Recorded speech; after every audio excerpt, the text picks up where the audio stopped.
Hi అండి, నమస్తే. నా పేరు విజయ శ్రీనివాస్ రెడ్డి, మీ వెల్నెస్ కోచ్. ఈరోజు స్పెషల్ వీడియో ఏంటంటే, ఆరోగ్యంగా ఉండాలి అంటే మనం ఎలాంటి ఆహారం తినాలో తెలుసుకుందాం.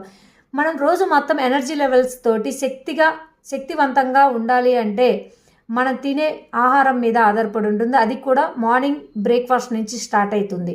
కాబట్టి ఎవ్వరు కూడా మీ బ్రేక్ఫాస్ట్ని నెగ్లెక్ట్ అస్సలు చేయొద్దు. తినకుండా చాలామంది ఉంటారు. అలానే లేట్ టైంలో బ్రేక్ఫాస్ట్ తిన్నా అన్‌హెల్తీ బ్రేక్ఫాస్ట్ తినడం జరుగుతుంది. దానివల్ల మనకి హెల్త్ సమస్యలు వస్తూ ఉన్నాయి. ఎప్పుడైనా చూడండి, మనం తినే ఫుడ్డు ఔషధంలాగా మన బాడీకి పనిచేయాలా తప్ప మందులు ఆహారంలాగా పనిచేయద్దు. కాబట్టి దయచేసి మీ బ్రేక్ఫాస్ట్ నుంచే స్టార్ట్ చేయండి. మీ బ్రేక్ఫాస్ట్ ఎప్పుడు కూడా న్యూట్రిషన్ లెవెల్స్ అందే విధంగా ఉండాలి. వితౌట్ ఆయిల్ తోటి టిఫిన్స్ మీరు ప్రిపేర్ చేసుకోవడం ప్లాన్ చేసుకొని తినడం స్టార్ట్ చేయండి.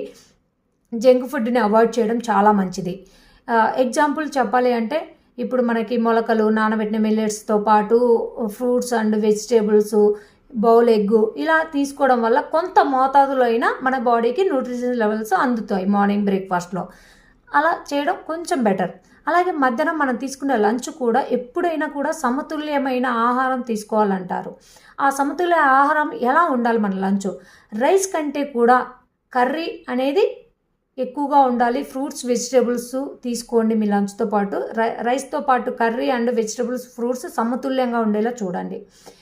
వీలైనంత వరకు మీరు ఫ్రూట్స్, వెజిటేబుల్స్ బిఫోర్ లంచ్ తినడం చాలా మంచిది. ఎందుకు మంచిది అంటే, రైస్ అనేది కార్బోహైడ్రేట్స్, అవునా?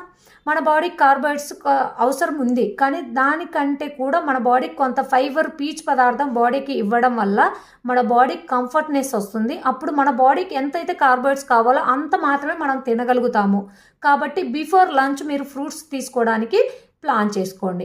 స్నాక్స్ టైంలో కూడా చాలామంది మనందరము ఆయిల్ ఫుడ్ లేదా జంక్ ఫుడ్ తింటూ ఉంటాం. కానీ అది మార్చుకోవడం చాలా మంచిది. మన హెల్త్కి చాలా అంటే చాలా మంచిది. ఏం తినాలి ఆ టైంలో అంటే, మీరు వీలైనంత వరకు హెల్తీ స్నాక్స్ ప్రిపేర్ చేసుకొని తీసుకోవడం చాలా బెటర్. ఆ స్నాక్స్ మీరు సింపుల్ మెథడ్లో చేసుకోండి. వితౌట్ ఆయిల్, వితౌట్ కార్బోహైడ్రేట్స్ లేకుండా ఓన్లీ మీకు హెల్తీగా ఉండడానికి సపోర్ట్ అవుతుంది. అలాగే నైట్ టైంలో కూడా వీలైనంత వరకు లో క్యాలరీస్ ఫుడ్ అంటే ఫైబర్కి సంబంధించిన ఫుడ్ డిన్నర్ అనేది మీరు తీసుకోవడం చాలా అవసరం. ఎందుకు ఆ టైంలో ఫైబర్ ఫుడ్డే తీసుకోమంటున్నాను అంటే, మనకి నైట్ టైంలో ఎక్కువ మన బాడీ ఖర్చు పెట్టలేదు.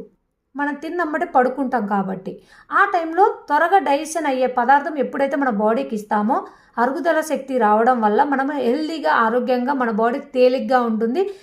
ఇలా మెయింటైన్ చేయడం వల్ల మనం ఉన్న వెయిట్ కంటే ఎక్కువ వెయిట్ పెరగకుండా మెయింటైన్ చేయడానికి సపోర్ట్ అవుతుంది. ఎలాంటి ఆరోగ్య సమస్యలు రాకుండా జాగ్రత్త పడగలుగుతాం. ఎప్పుడైనా కూడా చూడండి, మన ఆరోగ్యం అనేది మన ఆయుధం. కాబట్టి మన ఆయుధాన్ని ఎప్పుడు కూడా నెగ్లెక్ట్ చేయొద్దు. Yes, thank you so much.